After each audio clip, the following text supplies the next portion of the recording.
কবিতাটা আরেকবার মূল বক্তব্যটা আলোচনা করে কিছু বিশেষ লাইনের দিকে ঢুকব।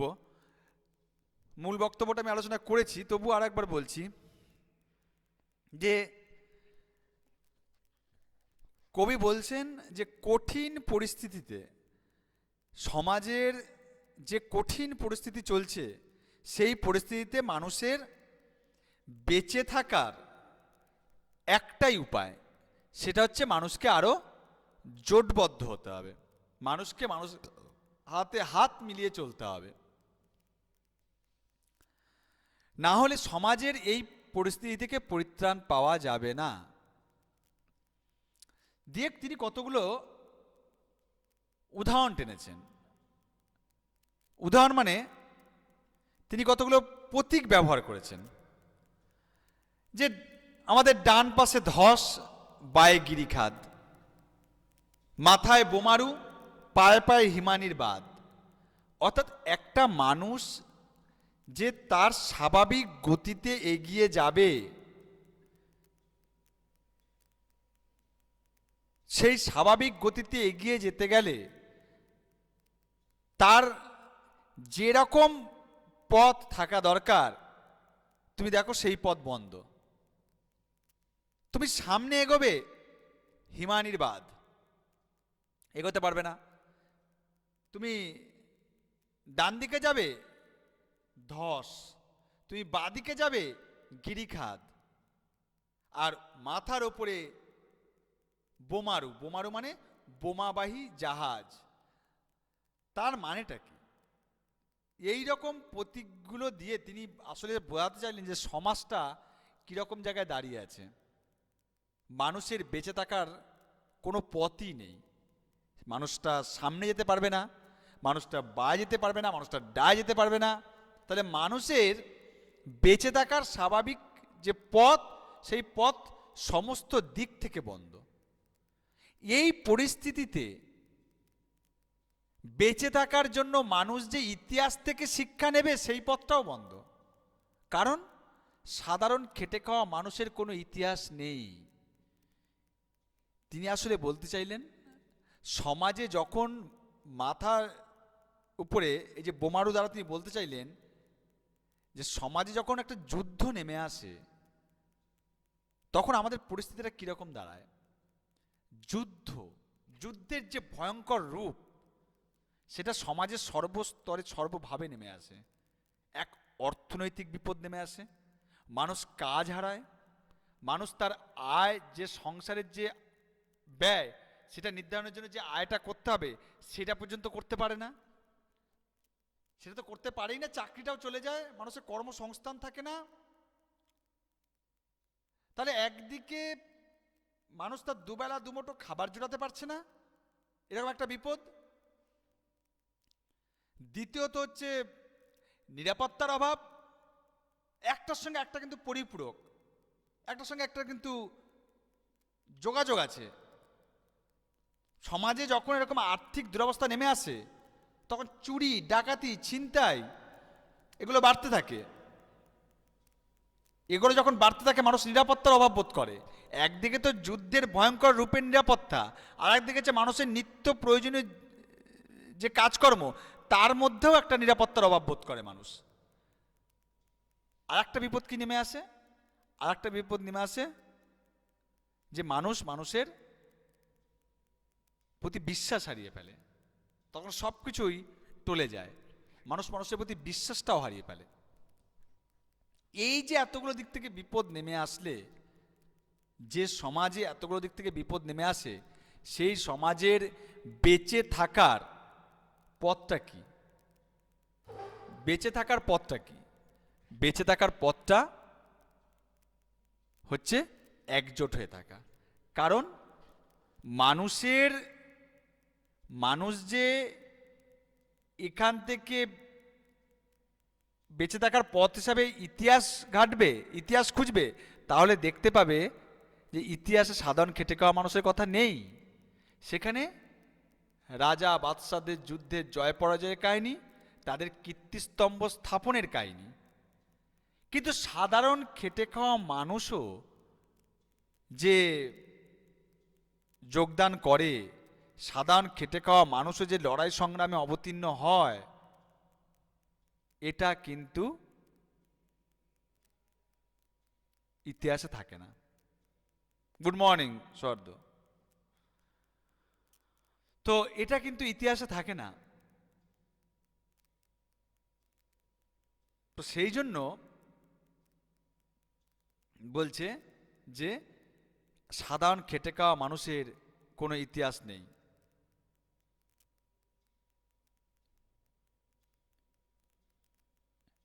ও হিমানি, হ্যাঁ হিমানি, হিমানি হচ্ছে হিমানির বাদ মানে বরফ। হিমানি হচ্ছে বরফ, বরফ হিম, হিম থেকে হিমানি, হিম হচ্ছে বরফ।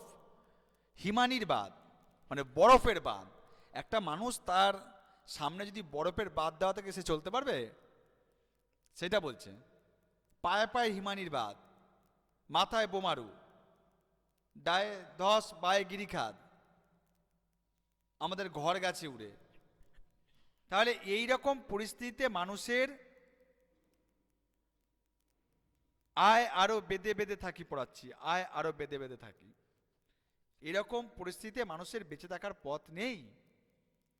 তাহলে তুমি একটা জিনিস খেয়াল করো, যে মানুষের সর্বস্তরে বিপদ নেমে এসছে। অর্থনৈতিক বিপদ, নিরাপত্তার অভাববোধ, মানুষের প্রতি মানুষের বিশ্বাস নেই। মানুষ যেমন দুবেলা দুমুঠো খাবার জোটাতে পারছে না, আবার যেটুকু আছে সেটুকু নিরাপত্তার হীনতায় ভুগছে। মানুষ মানুষকে বিশ্বাস করবে সেই জায়গাটাও নেই। যুদ্ধের একটা ভয়ঙ্কর পরিস্থিতি, যে কোনো মুহূর্তে মানুষের প্রাণ চলে যেতে পারে। এই রকম পরিস্থিতিতে মানুষের বেঁচে থাকার জন্য উপায়টা কি? আমরা কি করি? যে অতীত খুঁজি, যে অতীতে এইটা হয়েছিল সেই থেকে শিক্ষা নিতে হবে। কিন্তু সাধারণ খেটে খাওয়া মানুষের কথা ইতিহাসে লেখাই নেই। সাধারণ খেটে খাওয়া মানুষের কথা ইতিহাস বলেই না। সেখানে সব রাজা বাদশাহ জয় পরাজয় আর কীর্তিস্তম্ভ স্থাপনের ইতিহাস। সাধারণ খেটে খাওয়া মানুষের কথা ইতিহাসে লেখা নেই। তাহলে এখন মানুষের বেঁচে থাকার উপায়টা কি? সেই জন্য তিনি বলেন যে আমাদের শিশুদের সব ছড়ানো রয়েছে কাছে দূরে, সব তালেবস্য ব সব মানে মৃতদেহ। তালেবস্য ব সব মানে হচ্ছে মৃতদেহ। আমাদের শিশুদের সব ছড়ানো রয়েছে কাছে দূরে। এখানে শিশু কথাটা দুটো অর্থে তিনি ব্যবহার করেছেন। একটা হচ্ছে যে ভবিষ্যৎ প্রজন্ম, শিশুদের সব ছড়িয়ে থাকার মানে হচ্ছে ভবিষ্যৎ প্রজন্ম, যে ভবিষ্যৎ প্রজন্ম ধ্বংসের মুখে। আর একটা হচ্ছে শিশু হচ্ছে সহজ সরল নিষ্পাপ, অর্থাৎ যুদ্ধের ভয়ঙ্কর পরিস্থিতি থেকে সহজ সরল মানুষও বাঁচতে পারে না। দুটো দিককে তুলে ধরেছেন। আমাদের শিশুদের সব ছড়ানো আছে কাছে দূরে, তাহলে আমরাও কি এই মুহূর্তে মরে যাব নাকি? এখানে আমরা কারা?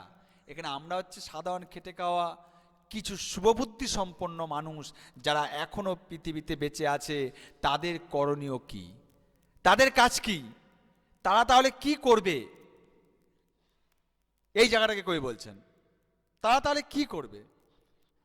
সাধারণ খেটে খাওয়া শুভবুদ্ধি সম্পন্ন কিছু মানুষ তারা তাহলে কি করবে? তাদের করণীয় কি? কবি সেখানে দাঁড়িয়ে বলছেন একটাই করণীয়, আয় আরো বেঁধে বেঁধে থাকি। মানে আয় আরো একজোট হয়ে থাকি, একসঙ্গে থাকি। একজোট হওয়াই এই পরিস্থিতি থেকে পরিত্রাণের একমাত্র উপায়। এই জায়গাটাকে তিনি তুলে ধরছেন। তিনি দেখাচ্ছেন সমাজে ভয়ঙ্কর একটা পরিস্থিতি। এই ভয়ঙ্কর পরিস্থিতি থেকে সাধারণ খেটে খাওয়া মানুষের যদি পরিত্রাণ পেতে হয় তাহলে মানুষকে একজোট হতে হবে। এই জন্য কিন্তু তিনি এসে বলেছেন হয়তো পৃথিবী বেঁচে আছে, হয়তো পৃথিবী গেছে মরে। হয়তো কথাটা বলছেন, পৃথিবীর বেঁচে থাকা, পৃথিবীর অস্তিত্ব সম্পর্কে তিনি সন্দেহ প্রকাশ করছেন। হয়তো, হয়তো কথাটা মানেই তো তাই, হয়তো পৃথিবী বেঁচে আছে, হয়তো পৃথিবী গেছে মরে। তার মানে তিনি সন্দেহ প্রকাশ করছেন, অর্থাৎ আমরা যেন এই পৃথিবীর মধ্যেই দুটো পৃথিবীর অস্তিত্ব খুঁজে পাচ্ছি।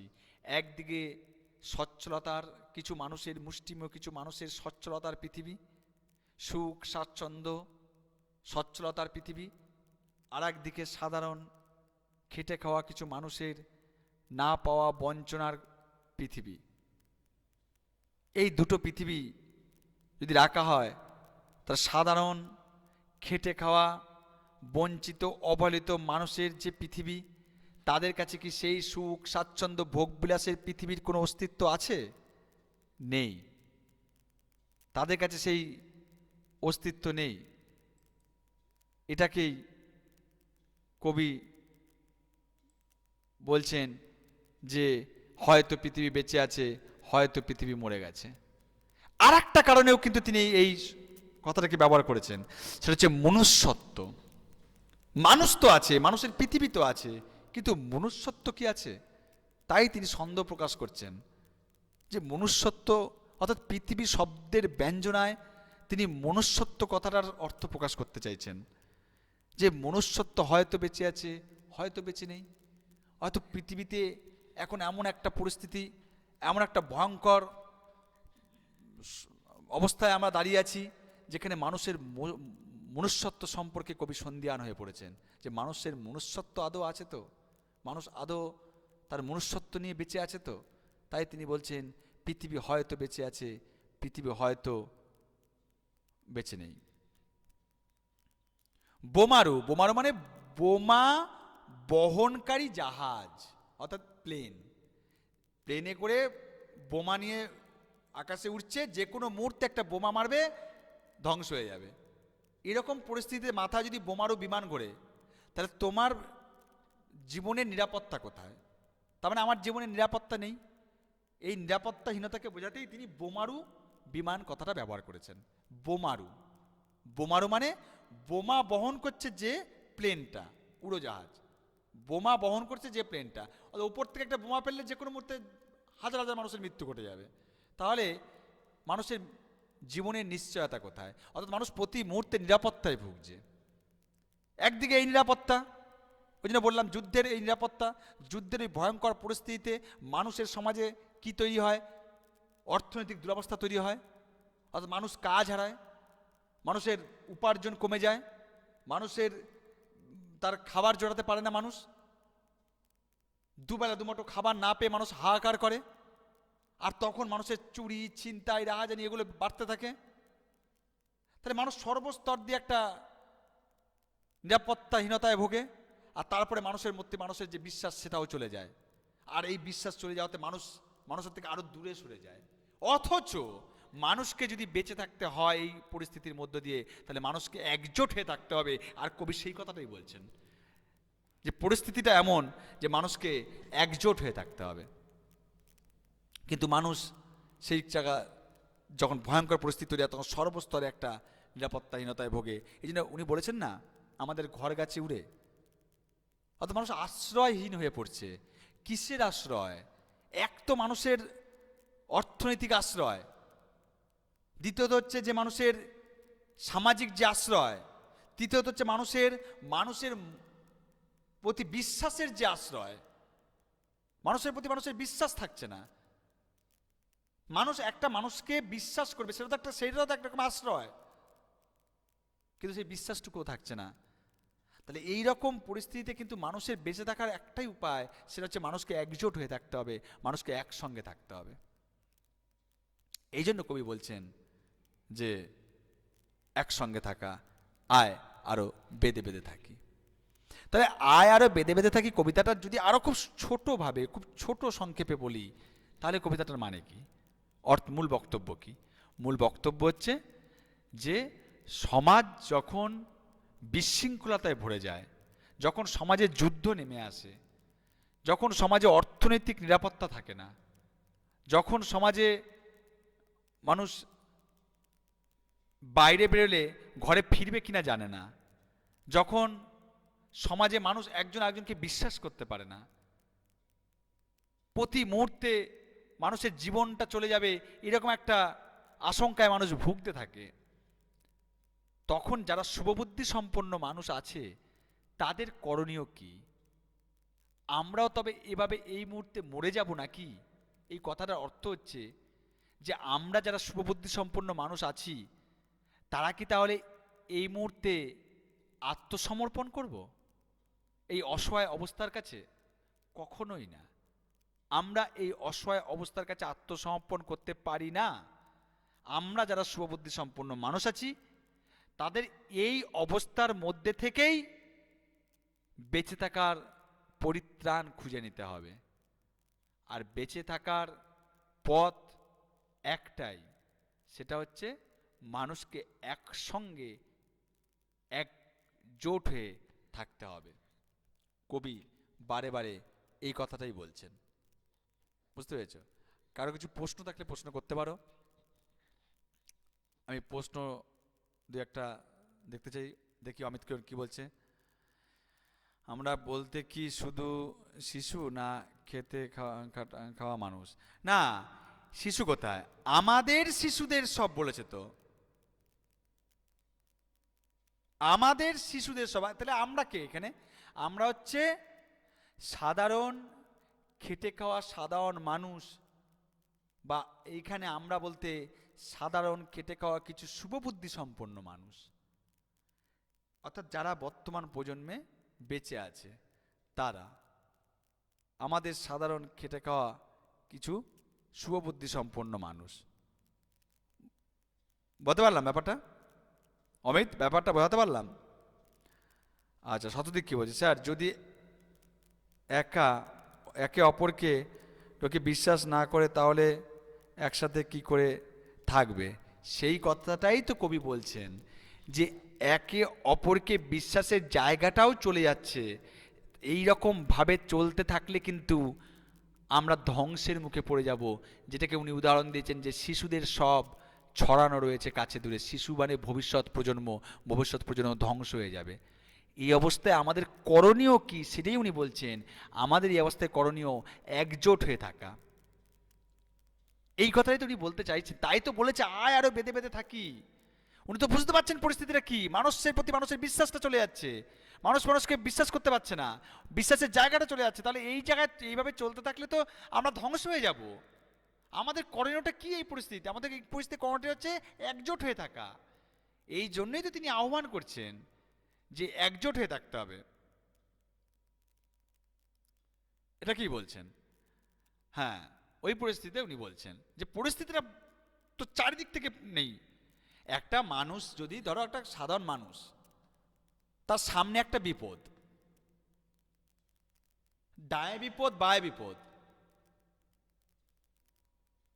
তাহলে মানুষটা যাবে কোথায়? মানুষটাকে তো আসতে হবে।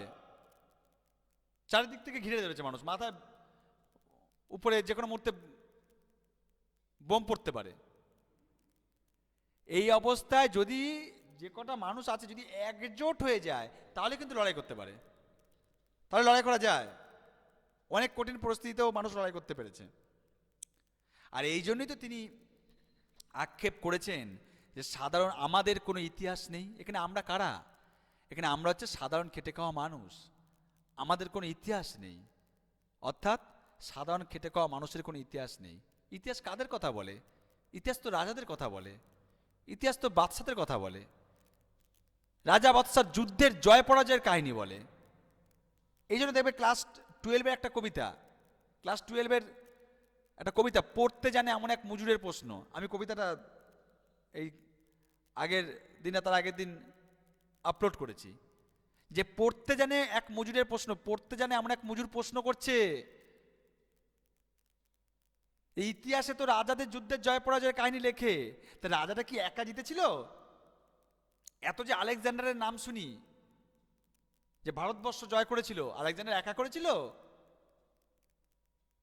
সিজার যুদ্ধ জয় করেছে, গলদের নিপাত করেছে, একটা রাধুনিও তো সঙ্গে ছিল। কি তাদের কথা তো লেখা নেই? এত সৈন্য সামন্ত এত কিছু নিয়ে একটা রাজা যুদ্ধ জয় করে, কই সৈন্যদের কথা তো লেখা নেই, তাদের বীরত্বের কথা তো লেখা নেই। ইতিহাস শুধুমাত্র রাজার যুদ্ধের জয় পরাজয় করে কাহিনী লেখে। এত বড় বড় স্থাপত্য ভাস্কর্য, এত কিছু নির্মাণ হয়েছে, কোন রাজা করেছে সেটাই লেখা থাকে। তা রাজারা পাথর কি ঘাড়ে করে বয়ে নিয়ে আসতো? এটা সেই মজুর প্রশ্ন করছে। তো ইতিহাস কিন্তু এদের কথা লেখে না, সাধারণ খেটে খাওয়া মানুষের কথা লেখে না। অথচ যুগে যুগে সাধারণ খেটে খাওয়া মানুষ জীবন সংগ্রামে জয়লাভ করেছে। এইটাই কবি শঙ্খ ঘোষও বলতে চাইছেন,